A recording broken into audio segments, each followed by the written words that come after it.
龙老要请我先吸一桶，我说我是外行，敬谢不敏。他说那就有偏了。他吸烟时，我在对面相陪，谈得很是投机。大约等他吸够了，外面的执事进来报告说，诸位老爷有请，封藏金匮玉函的典礼要开始了。我听了有些不明白，金匮是藏珠名山的意义，玉函是道教中封藏玉册的意义，现在不知道又要玩什么花样了。龙老抽足了鸦片，起身穿上了马褂，领导我们全体循序而出花厅，一路步行，还有吹鼓手在前前后后跟着吹打，一路走到神农大殿，案桌上放着一个玉石的宝匣案，这种玉石是产在德州，石质精致，还有一些透明的玉色，上面雕刻着金匮玉函四字。原来这匣子里就是摆我呈现那部《天花经言》的手抄本。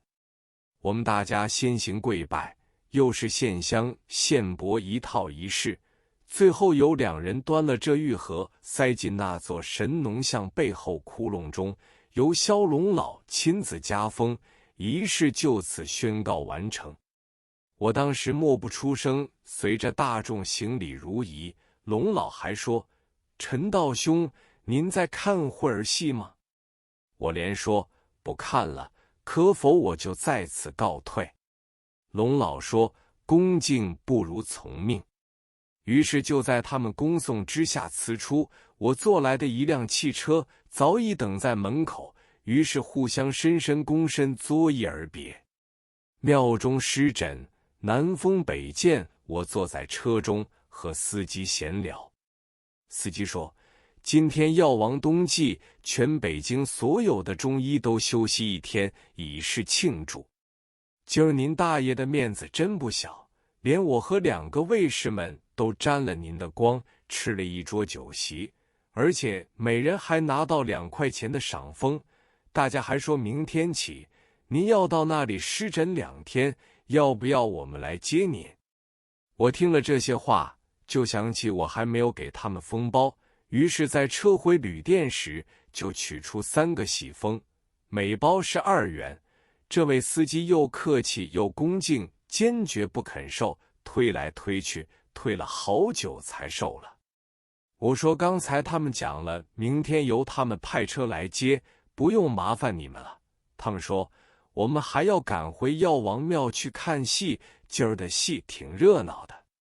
次日早晨，药王庙中已经开来一辆小汽车，来人说，我们已贴出上海名医施诊的条子，昨天有不少人预先来挂号，已发出120个竹筹，上午是红筹，下午是绿筹，人数这么多，希望您不要见怪。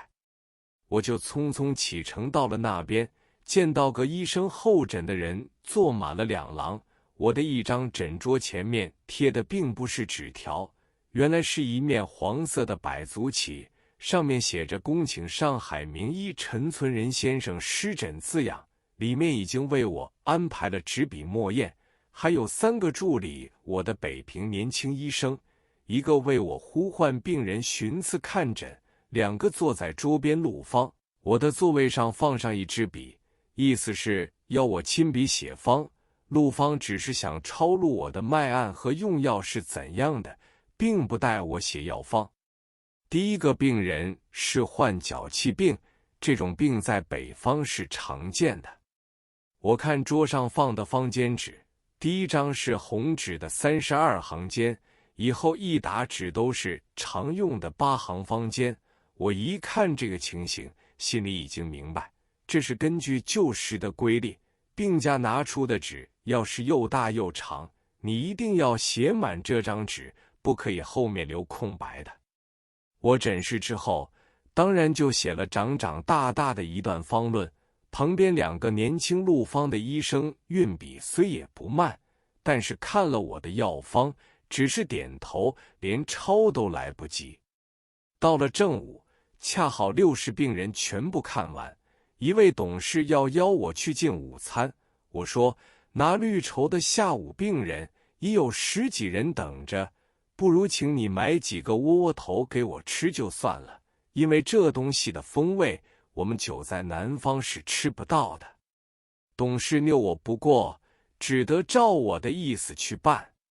下午另有2个年轻的医生来录方，如是者我看了2天病，临走时，药王庙当值司礼恭恭敬敬地对我说：“你2天的药方，把南方医生处方的风格都表达了出来，将来我们准备印成一本小册子，这对北方医生有很大的影响。不过我们药王庙施诊的规矩，4位是有月薪的，其余轮流来当值的名医，向来连车马费都不送的。”我说：“应该效劳。”他说：“您120张药方之中，用紫雪丹有8次之多，用小金丹有5次之多。因此，乐家老铺同仁堂的老板听了这个消息，大为得意。因为这2种药是同仁堂有名的制剂，所以由他们特备一份礼物，都是同仁堂有名的制剂，送给您作为纪念，希望能带到南方为他们宣扬一下。”我也就称谢而别。水木清华，垂老北大，我嫌应酬太多，晚上总是自己上菜馆吃饭。那边在训清时代，毕竟是各省显要巨商汇集之所，所以各省菜式都有，四川菜、安徽菜、湖南菜、广东菜都在上海吃的多了，所以现在专拣冷门的菜吃。北方回教馆子特别多，都是回民开的，其中有几家是西藏的退职官员办的，以牛肉、羊酪为主要菜式。蒙古人开的菜馆都是把全猪、全牛、全羊烤起来，及时切成一碟一碟，供应主顾，每天规定个烤1只，卖完了也就算了，所以每天轮流等候来吃的人很多。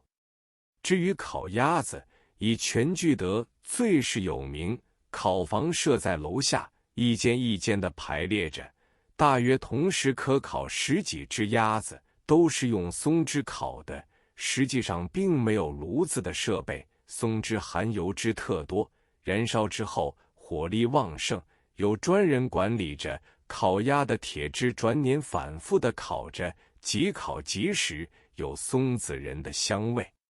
我和太太2人吃1只鸭，总是吃不完，因此常约几位内兄弟来同膳。但是1只烤鸭子售价要2元4毫，几位配菜只需几毛钱，所以那时的生活真是好过。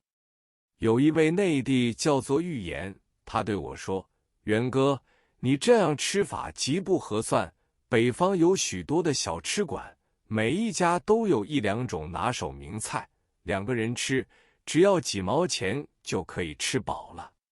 我说：“那好极了，可不可以经常陪我们去遍尝美味？”他说：“好，不过我在北海医院当庶务主任，每月薪金只有18元，我只能作陪，请客是请不起的。”